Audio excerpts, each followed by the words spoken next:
The quail simile.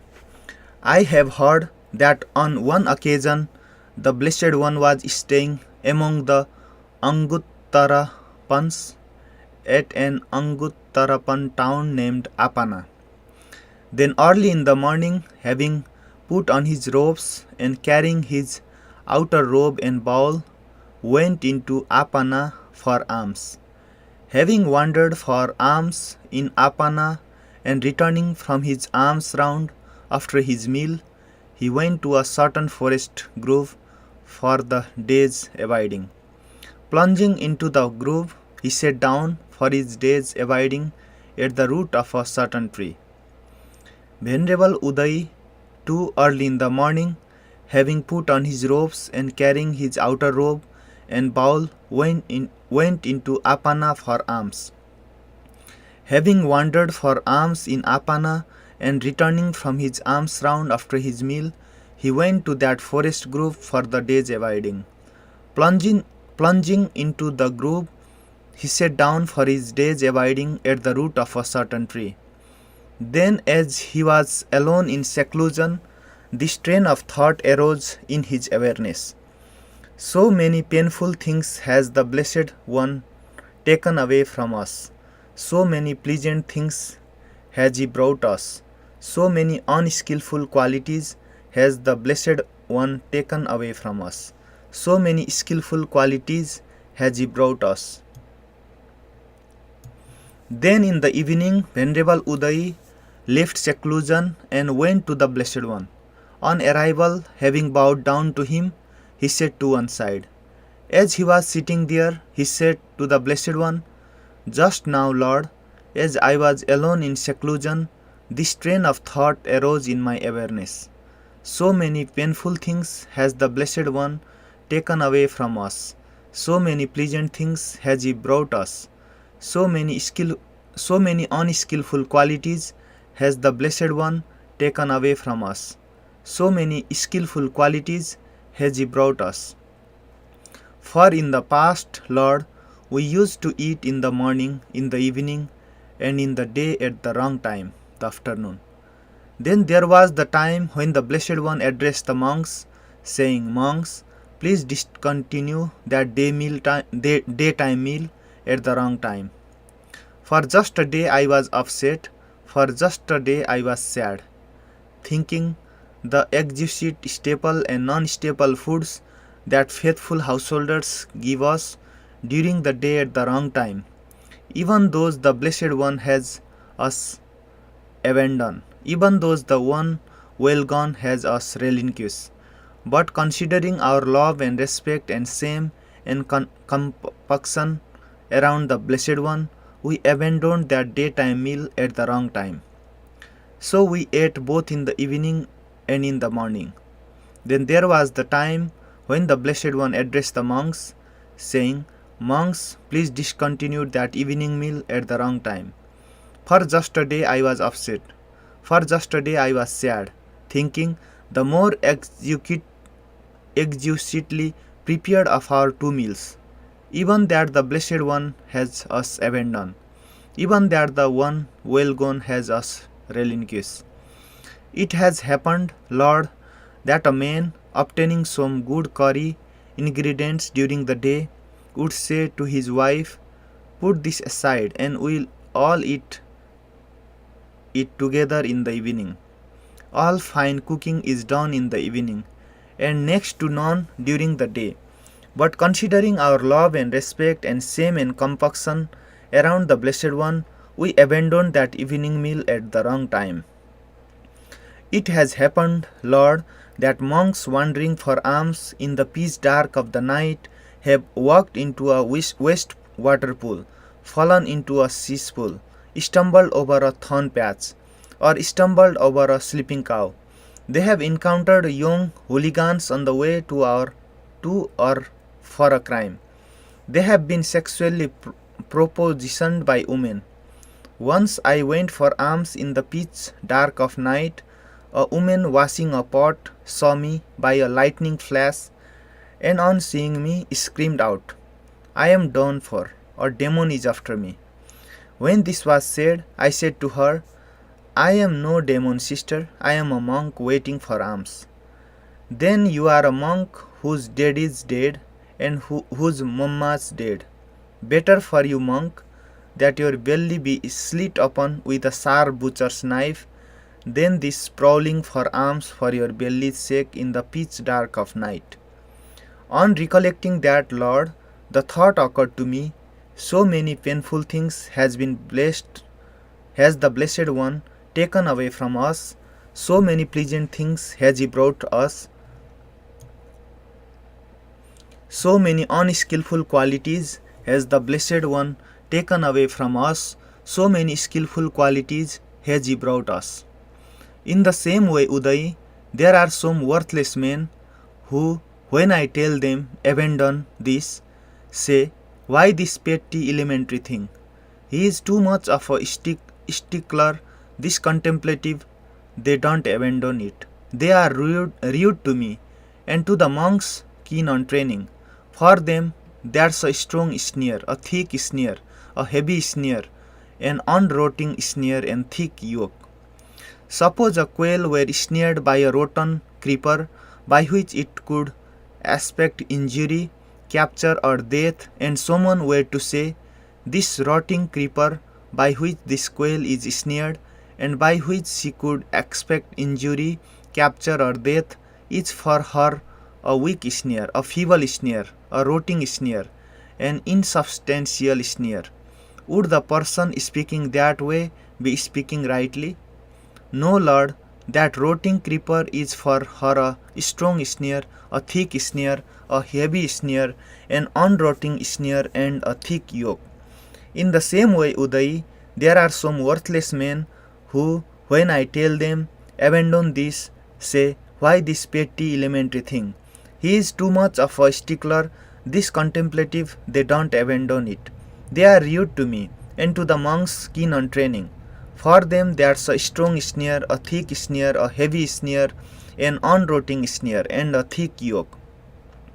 Now there are some clansmen who, when I tell them, abandon this, say, why does the Blessed One have us abandon this? Why does the one well gone have us relinquish this petty elementary thing?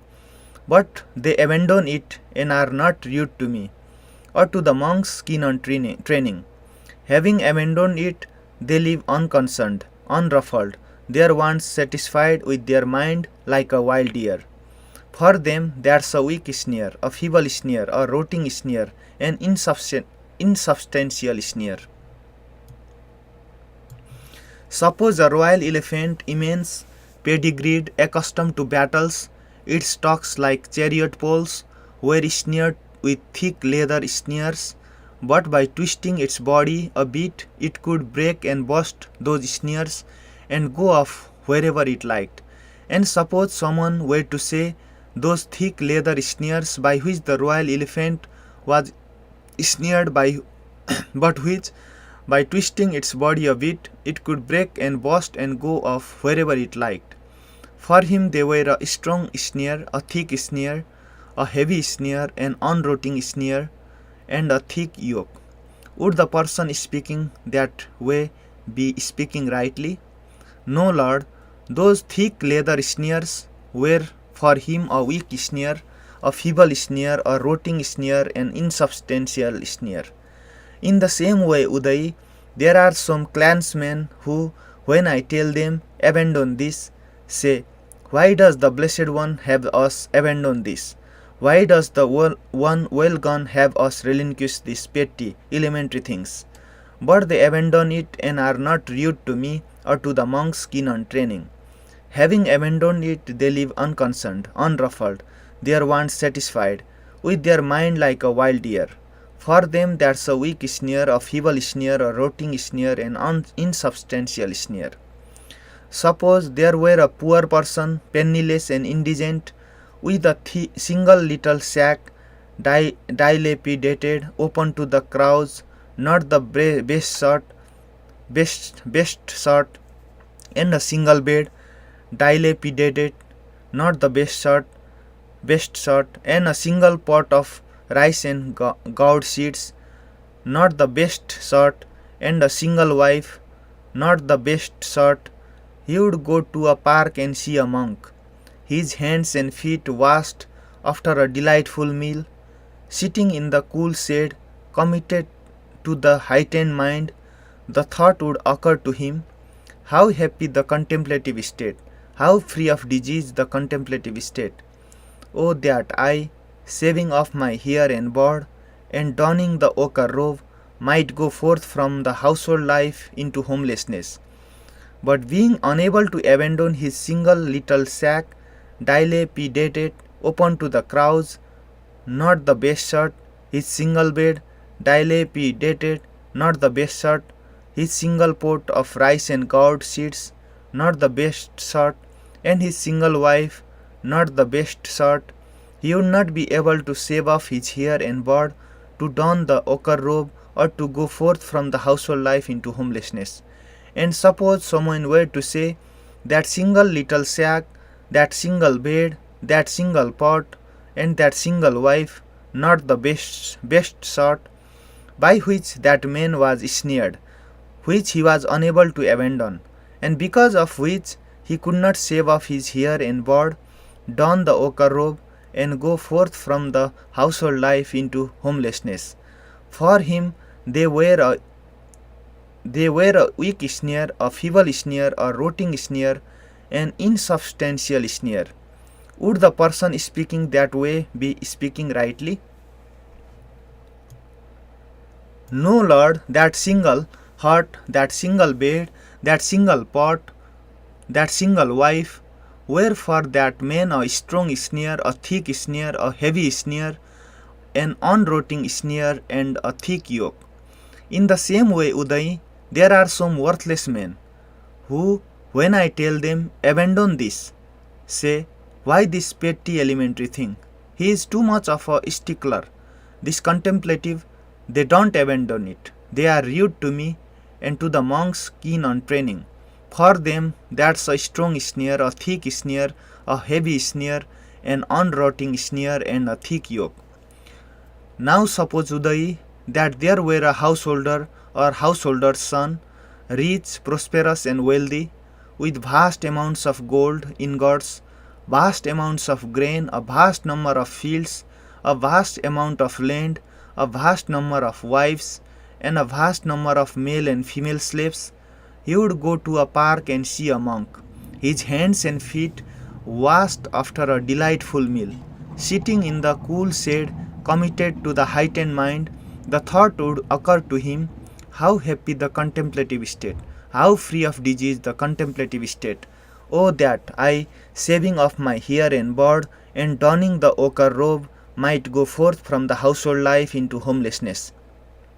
And being able to abandon his vast amounts of gold ingots, his vast amounts of grain, his vast number of fields, his vast amount of lands, his vast number of wives, and his vast number of male and female slaves, he would be able to shave off his hair and beard, to don the ochre robe, and to go forth from the household life into the homelessness.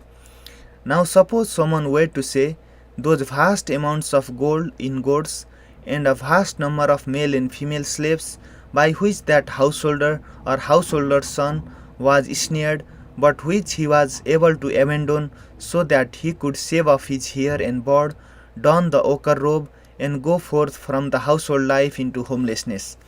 For him they were a strong snare, a thick snare, a heavy snare, an unrotting snare, and a thick yoke. Would the person speaking that way be speaking rightly? No, Lord, those vast amounts of gold ingots were for him a weak snare, a feeble snare, a rotting snare, an insubstantial snare. In the same way, Uday, there are some clansmen who, when I tell them, abandon this, say, why does the Blessed One have us abandon this? Why does the one well gone have us relinquish this petty elementary thing? But they abandon it and are not rude to me or to the monks keen on training. Having abandoned it, they live unconcerned, unruffled, their wants satisfied, with their mind like a wild deer. For them that's a weak snare, a feeble snare, a rotting snare, an insubstantial snare. Uday, there are these four types of people to be found existing in the world. Which four? There is the case where a certain person is practicing for the abandoning and relinquishing of acquisitions. As he is practicing for the abandoning and relinquishing of acquisitions, memories and resolves associated with acquisitions assail him. He acquiesces to them, he does not abandon them, dispel them, demolish them, or wipe them out of existence.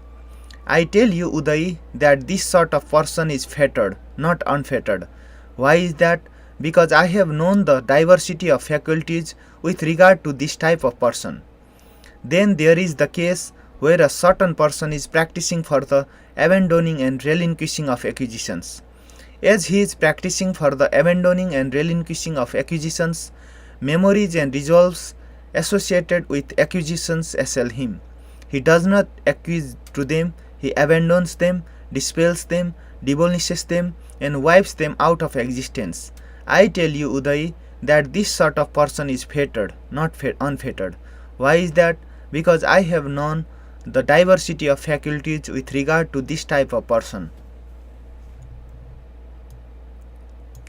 Then there is the case where a certain person is practicing for the abandoning and relinquishing of acquisitions. As he is practicing for the abandoning and relinquishing of acquisitions, then from time to time, owing to lapses in mindfulness, he is assailed by memories and resolves associated with acquisitions. Slow is the arising of his mindfulness, but then he quickly abandons, dispels them, demolishes them, and wipes them out of existence. Just as when 2 or 3 drops of water fall onto an iron pan heated all day, slow is the falling of the drops of water, but they quickly vanish and disappear.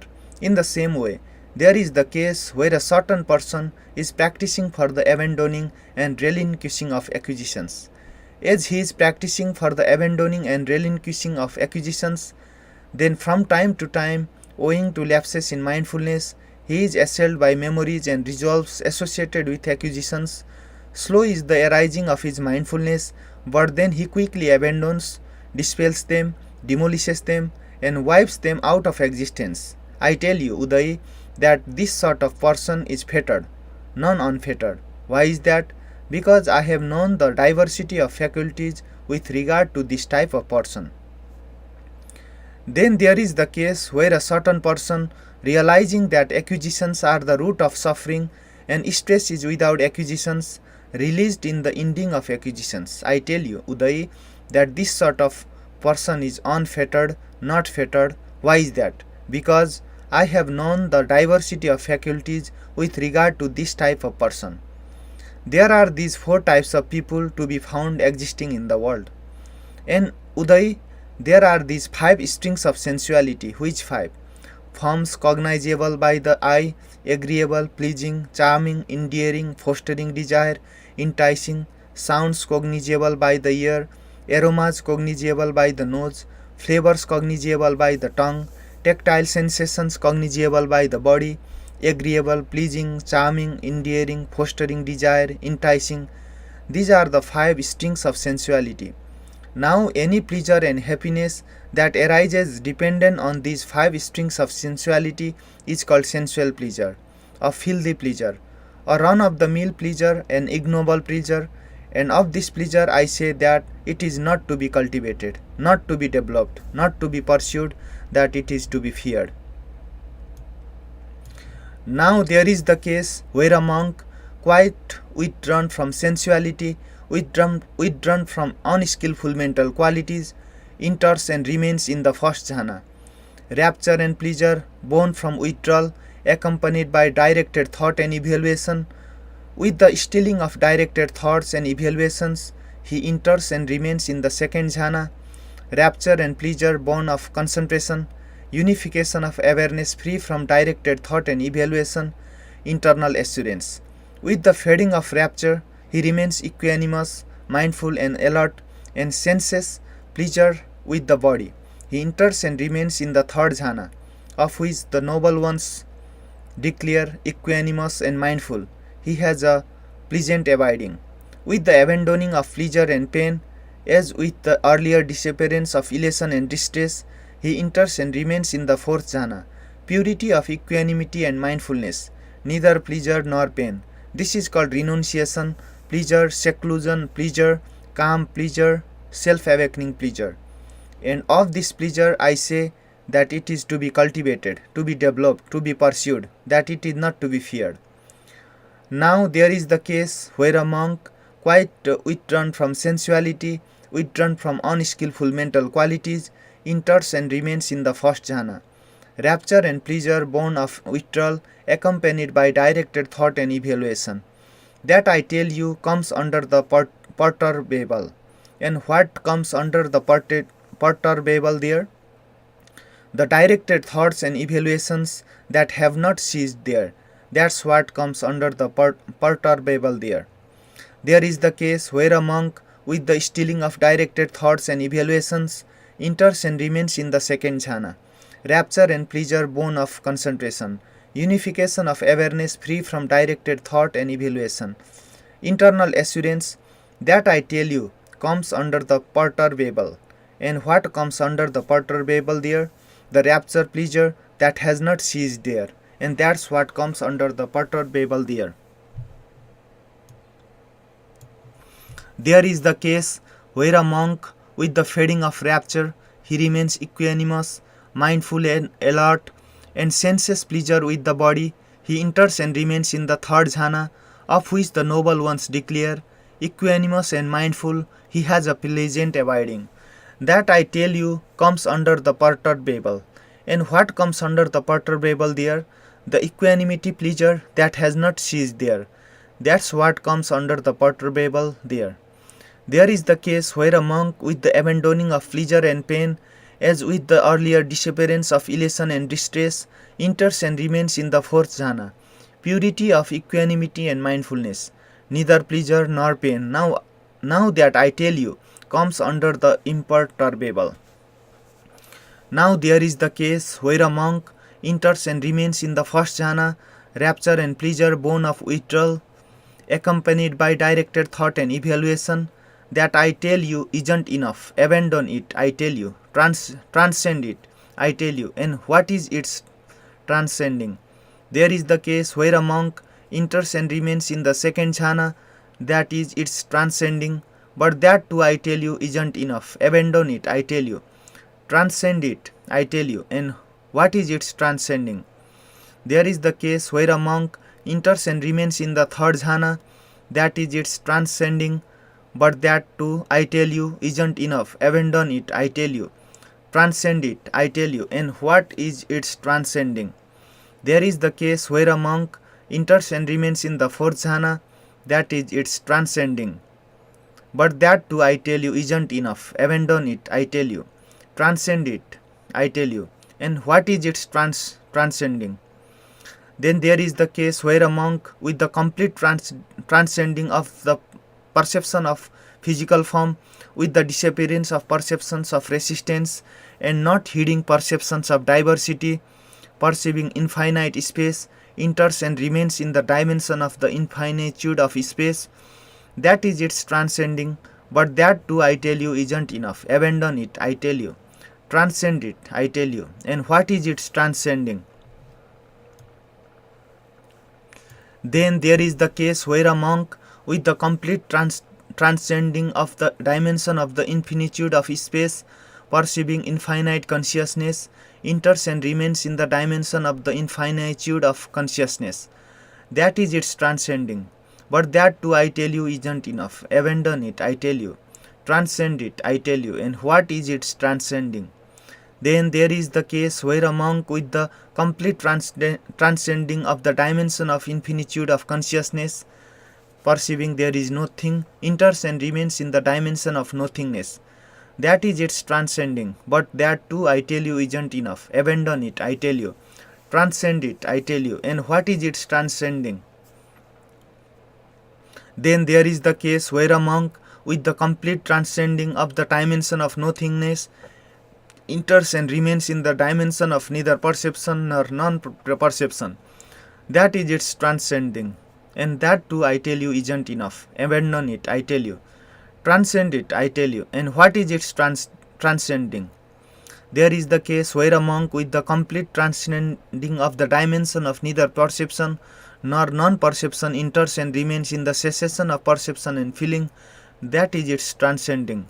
Thus, Udayi, I speak even of the abandoning of the dimension of neither perception nor non-perception. Do you see any fetter, large or small, of whose abandoning I don't speak? No, Lord, that is what the Blessed One said. Gratified, Venerable Udayi delighted in the Blessed One's words.